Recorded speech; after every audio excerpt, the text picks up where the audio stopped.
آج آپ کے سامنے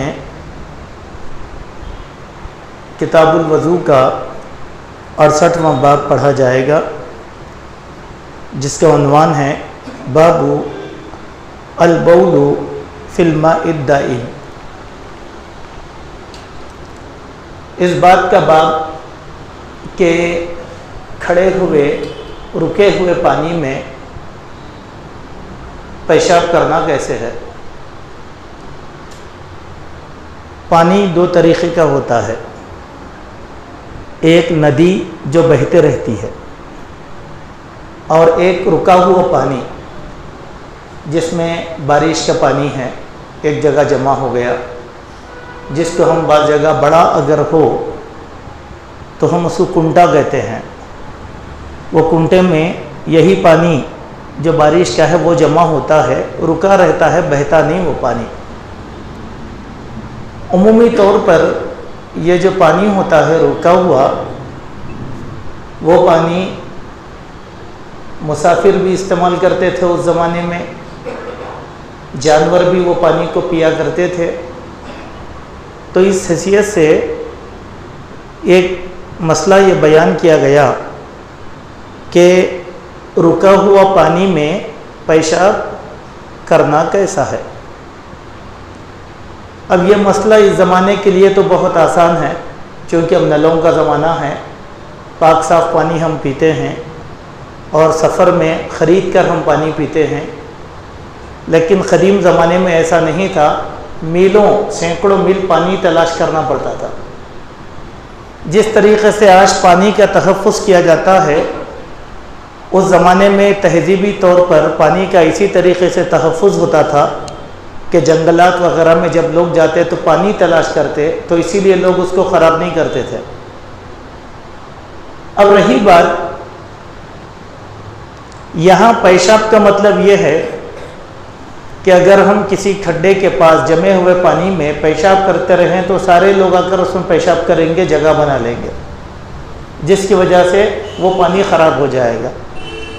اب اس کی ایک مثال ہم اس طریقے سے سمجھ سکتے ہیں، ہم لوگ اپنے شہر کے لوگ، آپ میرالم ٹینک کو دیکھ لیجئے، کسی زمانے میں پینے کا پانی تھا، اب وہ پینے کے پانی لائق کیوں؟ لوگ ساری گندگی وہیں ڈال دیتے۔ حسین ساگر ہے، وہاں پر ایک زمانے میں پینے کا پانی جمع ہوتا تھا، لیکن اس زمانے میں گندا پانی، فیکٹریوں کا پانی لا کے اب وہ کوئی بھی استعمال نہیں ہوتا۔ پیشاب اور بیت الخلا چونکہ نجیس عین ہے، انسان کو اس سے کندراہٹ طاری ہوتی ہے، اسی لیے اسلام نے یہ تعلیم دیا کہ پانی کا تحفظ بھی ہو، جانوروں کو صاف پانی بھی ملے، چونکہ پانی ہماری صحت کے لیے عادی دوا ہے، اسی لیے سب سے زیادہ اسلام نے پانی کا تحفظ کیا۔ اب اس بات کو یہاں سمجھانے کے بعد جو حدیث امام بخاری نے پہلی بیان کیا وہ یہ ہے کہ ان ابی ہریرہ انہ سمع رسول اللہ صلی اللہ علیہ وسلم نحن الآخرون السابقون۔ حضرت ابو ہریرہ رضی اللہ عنہ بیان فرماتے ہیں کہ میں نے رسول اللہ صلی اللہ علیہ وسلم کو یہ بیان کرتے ہوئے سنا، ہم دنیا میں سب سے آخر میں آئے ہیں، لیکن آخرت میں سبقت کرنے والے ہیں۔ دیکھیے، امت مسلمہ کی فضیلت بیان کی گئی، ہم آخری امت، مانے کیا ہیں؟ ہمارے نبی آخری نبی اور مسلمان آخری امت۔ اب نہ کوئی نبی آئے گا اور نہ کوئی امت پیدا ہونے والی ہے۔ اب قیامت تک جو مسلمان چلیں گے وہ امت محمدیہ کے ہی رہیں گے، کیونکہ ہم سب سے آخری امت ہیں۔ لیکن قیامت کا دن الٹا ہوگا، 100 امتیں پیچھے ہوں گی، لیکن امت محمدیہ سب سے آگے آگے، کس میں؟ جنت میں داخل ہونے کے لیے، حساب کتاب کے لیے، حوض کوثر پر، ہر جگہ پل صراط پر سب سے آگے آگے امت مسلمہ رہنے والی ہے۔ اس کی ایک فضیلت بیان فرمایا۔ اب بظاہر اس حدیث کا تعلق باب سے کچھ بھی نہیں ہے، امام بخاری نے باب باندھا کہ کھڑے ہوئے پانی میں پیشاب نہیں کرنا، لیکن یہ حدیث لے کر آئے تو اس کا مطلب کیا ہے؟ دراصل کتاب الوضو سے ہٹ کر امام بخاری رحمہ اللہ نے مختلف اسنادات کے ساتھ اس حدیث کو بیان فرمایا. اب یہ مکمل حدیث جو ہے وہ دوسری حدیث کا فقرہ ملا کر ہوگی، جس میں ایک اور سند سے ایک عبارت نقل کی گئی، لا یبولن احدکم فی الماء الدائم، تم میں کا کوئی بھی آدمی رکے ہوئے پانی میں پیشاب نہ کرے، الذی لا یجری، جو بہتا نہیں ہے، ثم یغتسل فیہ، پھر اس میں غسل کرے. پہلی بات کیا ہے؟ پیشاب نہیں کرنا. کیوں؟ اس میں غسل کیا جاتا ہے. ایک آدمی کو غسل کی ضرورت پڑی، ایک کنٹے کا پانی صاف دکھا، وہ لے کر وہ غسل کرے گا. اسی لیے عام آدمی اس کو گندا نہیں کرنا چاہیے تاکہ لوگوں کے کام آئے گا. یہ تو بات انسانوں کی ہوئی، لیکن یہ جو رکا ہوا پانی ہے وہ پانی جانوروں کے بھی کام آتا ہے.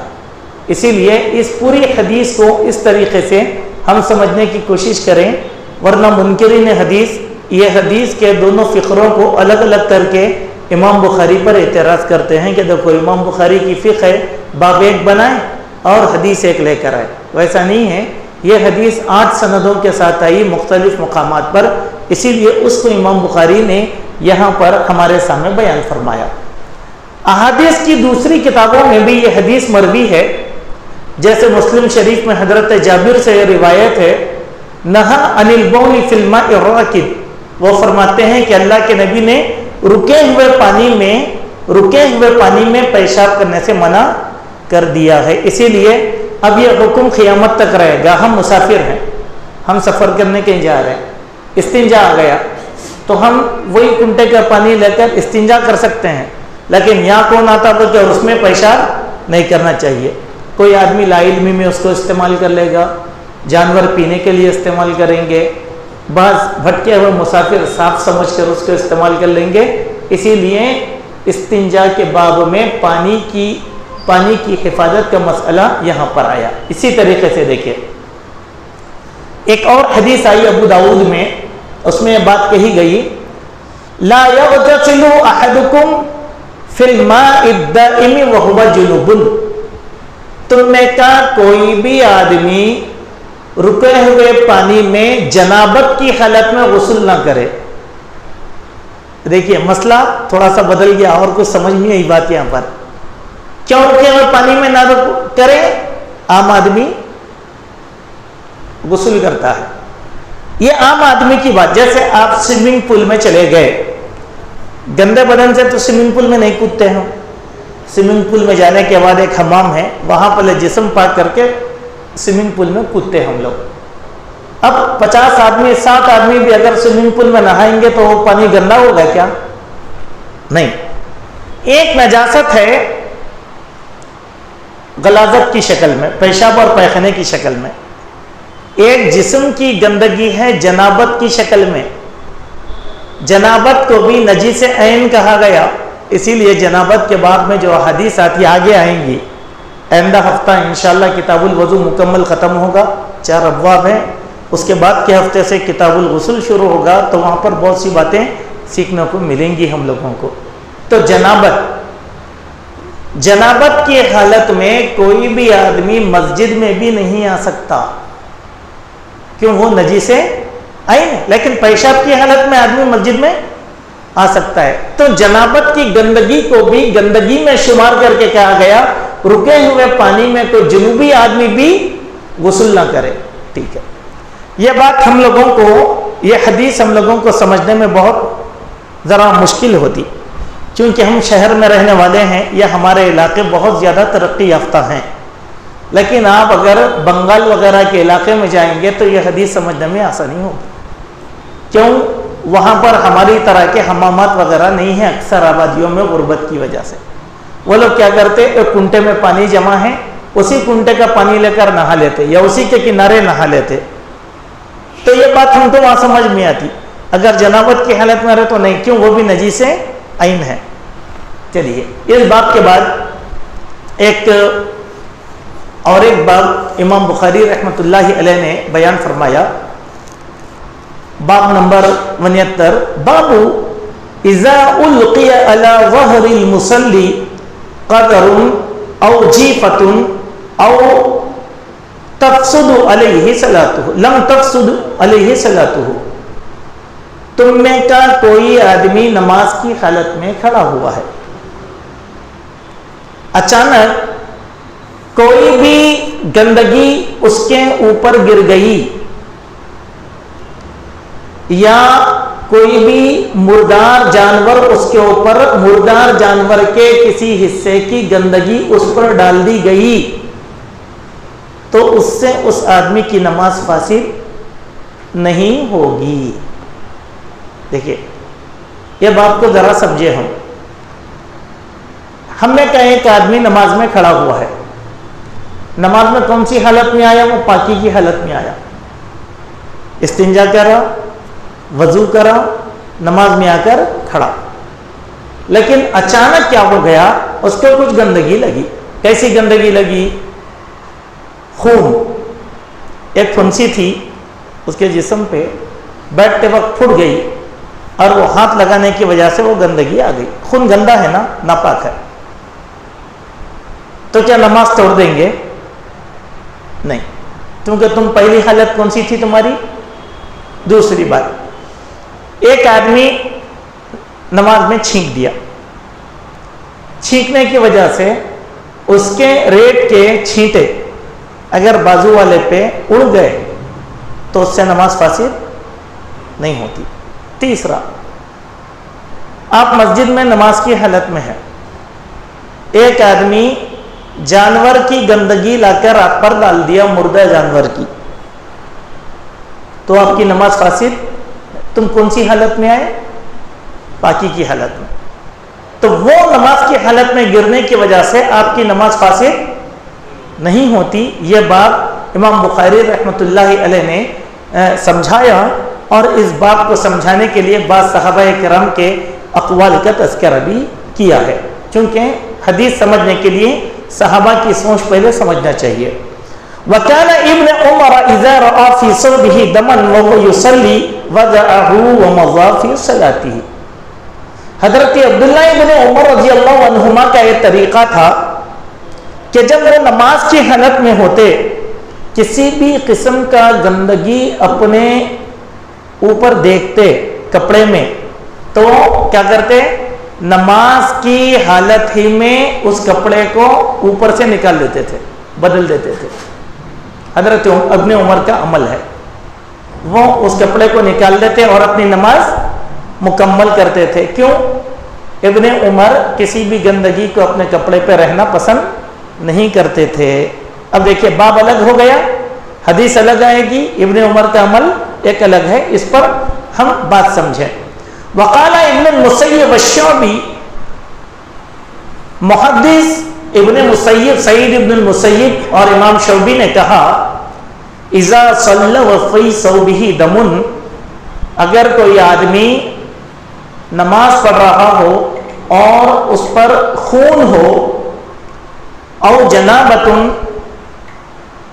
یا پھر اس آدمی کے اوپر نطفہ ہو،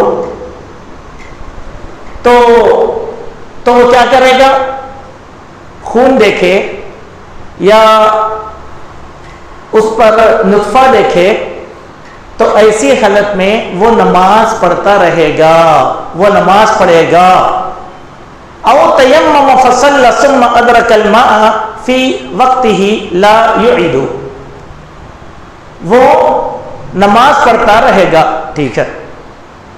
اگر وہ تیمم کیا ہوا ہے اور نماز کی حالت میں ہے تو وہ ایسی صورت میں نماز کو مکمل کرے گا، نماز کو لوٹانے کی ضرورت نہیں ہے۔ ہو سکتا ہے یہ مسئلہ ہم لوگوں میں سے کسی کو بھی ہو سکتا۔ مثال کے طور پر کسی آدمی کو بواسیر ہے، وہ بواسیر کا خون کب شروع ہوتا نہیں معلوم ہے آدمی کو۔ وہ آدمی سجدے میں گیا، اچانک اس کو یہ محسوس ہوا کہ بواسیر کا خون میرے اوپر محسوس ہوا ہے، تو وہ نماز توڑنے کی ضرورت نہیں ہے، وہ نماز مکمل کر لے، ٹھیک ہے۔ عبداللہ ابن عمر کا جو عمل بتایا گیا، یہ دونوں محدثین سے ہٹ کے یہ اس بات کی طرف دلالت کرتا ہے کہ یہ انسان کی طبیعت پر منحصر ہے کہ گندگی کس نوعیت کی ہے. تو انسان اگر پسند نہیں کرتا تو وہ تبدیل کرتا ہے، چونکہ صحابی نے عمل کر کے دکھایا. اس کی بہت بڑی تعبیر جو ہے کتب احادیث کے اندر بیان کی گئی ہے. اب اس مسئلے کے بعد امام بخاری نے جو حدیث استدلال کے لیے بیان فرمایا وہ حدیث بڑی سمجھنے کی ہے، جس میں اللہ کے نبی کا خود عمل ذکر کیا گیا ہے. ان عبداللہ ابن مسعود حدثه ان النبی صلی اللہ علیہ وسلم كان يصلي عند البيت. حضرت عبداللہ ابن مسعود بیان فرماتے ہیں کہ یقیناً اللہ کے نبی صلی اللہ علیہ وسلم کعبۃ اللہ شریف میں نماز پڑھ رہے تھے. وابو جہل واصحاب له جلوس. ابو جہل اور سرداران قریش اسی کعبۃ اللہ کے ایک کنارے پر بیٹھے ہوئے تھے. اذ قال بعضهم لبعض ايكم يجيء بسل جزور بني فلان. تم نے کہا کون ایسا آدمی ہے جو فلاں قبیلے میں ایک اونٹنی نے بچہ دیا، اس اونٹنی کی نکلی ہوئی گندگی کو اٹھا کر لائے گا. فَيَذَوُ عَلَى ذَرِ مُحَمَّدٍ إِذَا سَجَدَ. وہ گندگی کو اٹھا کے لانا اور محمد جب حالت نماز میں سجدے میں جائیں تو وہ گندگی لا کر محمد کی پیٹھ پر رکھ دینا. یہ کیا ہے گندگی؟ جب اونٹ یا کسی جانور کو بچہ پیدا ہوتا ہے تو اس کے ساتھ جو گندگی نکلتی ہے اور بچے کے اوپر کی جھلی نکلتی ہے، آپ نے جانوروں کو دیکھا، وہ گندگی منگا کر اللہ کے نبی کی پیٹھ پر ڈالنے لگائے. کب؟ جب اللہ کے نبی سجدے کی حالت میں. فَانْبَعَثَ أَشْقَى الْقَوْمِ فَجَاءَ بِهِ. ایک بدبخت گیا اور اٹھا کر لایا. فَنَظَرَ حَتَّى إِذَا سَجَدَ النَّبِيُّ وَضَعَهُ عَلَى ظَهْرِهِ بَيْنَ كَتِفَيْهِ. تو اس کمبخت نے اٹھا کر لایا اور کھڑے ہو گیا اللہ کے نبی کے سجدے میں جانے کا انتظار کرتے ہوئے. جب اللہ کے نبی سجدے میں چلے گئے تو وہ گندگی لا کر نماز کی حالت میں اللہ کے نبی کے جسم پر رکھ دیا اس نے، یہ دونوں کندھوں کے بیچ میں. وَأَنَا أَنْظُرُ لَا أُغْنِيَ شَيْئًا وَلَوْ كَانَتْ لِي مَنَعَةٌ. کہ میں اتنا مجبور تھا، میں چاہتا تھا کہ میں اللہ کے نبی صلی اللہ علیہ وسلم کی مدد کروں، لیکن میں بھی اتنا مجبور تھا کہ مجھے تحفظ فراہم نہیں تھا. گویا ڈر گیا میں، کیوں؟ جب میں اللہ کے نبی کی مدد کروں گا تو یہ ظالم مجھے مارنا شروع کریں گے. میں چاہتا ہوا بھی اللہ کے نبی کی مدد نہیں کر سکا. قال فجعلوا يضحكون ويحيل بعضهم على بعض. تو وہ لوگ اس حرکت کے بعد اللہ کے نبی پر ہنسنے لگے اور ہم کہتے ہیں لوٹ پوٹ ہونے لگے. ہنس کے لوٹ پوٹ کیسا ہوتے؟ ٹھٹا، اور ایک دوسرے پر گرنے لگے ہنس کے. کیوں؟ انہوں نے اللہ کے نبی کا مذاق اڑایا ہوا تھا، ان کو مزہ آ رہا تھا. وَرَسُولُ اللَّهِ صلی اللہ علیہ وسلم ساجد لا يرفع رأسه. اور اللہ کے نبی سجدے کی حالت سے اپنا سر اٹھانے کی اس قابل نہیں تھے، اتنا وہ لا کر ڈال دیا تو اٹھ نہیں سک رہے تھے اللہ کے نبی. حتیٰ جاءته فاطمہ، حتیٰ کہ اللہ کے نبی کی بیٹی فاطمہ نے دیکھا اور وہ دوڑ کر چلی آئی. فطرحت عن ظہرہ، آپ کی پیٹھ سے اس کو نکال دیا. فرفع راسه ثم قال، تب اللہ کے نبی نے سجدے سے اپنا سر اٹھایا اور کہا اللہم علیک بقریش، اے اللہ یہ قریش ہیں، انہوں نے میرا مذاق اڑایا، تو اس سے انتقام لے لے.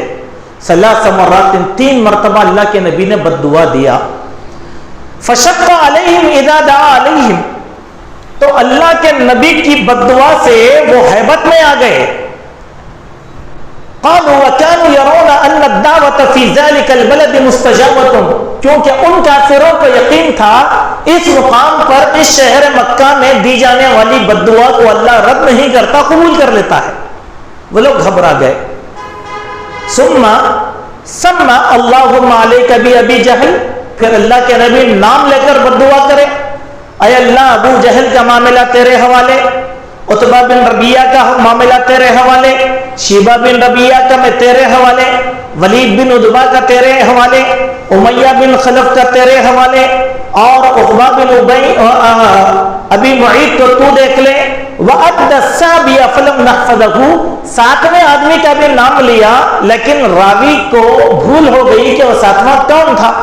قَالَ فَوَالَّذِي نَفْسِي بِيَدِي، کہنے لگے اس ذات کی قسم جس کے قبضے میں میری جان ہے، لَقَدْ رَأَيْتُ الَّذِينَ عَدَّ رَسُولُ اللَّهِ صلی اللہ علیہ وسلم سَرَعَ فِي الْقَلِيبِ، قلیبی بدر ہے، اللہ کی ذات کی قسم جنگ بدر کے بعد ان 7 لوگوں کو مرا ہوا پچھاڑا ہوا میں بدر کے کنویں میں دیکھا۔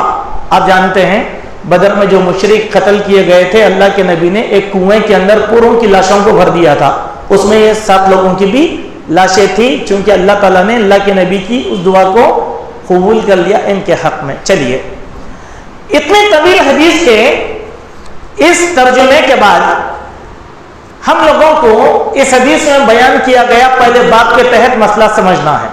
وہ کیا ہے؟ نبی حالت نماز میں تھے تو گندگی پڑی تو نماز توڑے کیا؟